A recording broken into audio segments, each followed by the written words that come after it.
Do you keep forgetting medical terms? Even after studying them 10 times? You're probably studying wrong.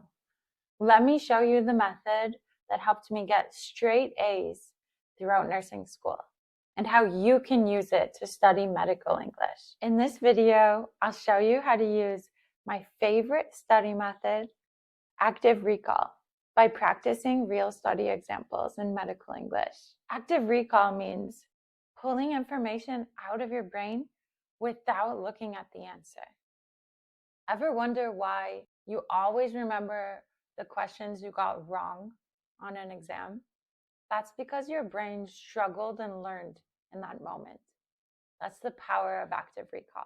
Flashcards only work if you pause and cover the answer to try to remember, not just flip and hope it stays in your brain. Let me show you how to use it for medical English. First one, tachypnea. Pause and try to remember what it means. It means fast breathing. You could say, you're breathing faster than normal. Next, afebrile.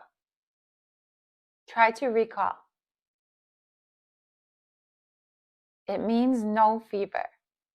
You could say, your temperature is normal today. Next, what's dyspnea?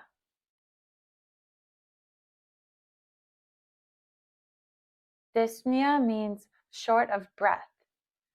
You could say, you might be a little out of breath. Let's do a classic abbreviation. What is NPO? NPO means nothing by mouth. You could say, you can't eat or drink right now. Okay, let's test your memory. What is tachypnea?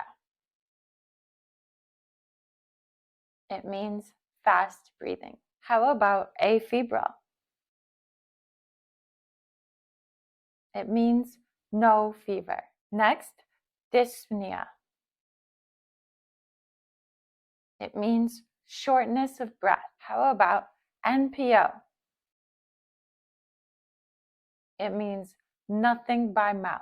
Here's how to build a habit with active recall. Choose 5 terms per day. Test yourself before reviewing. Write or say the definition in your own words. Then check if you've got it right.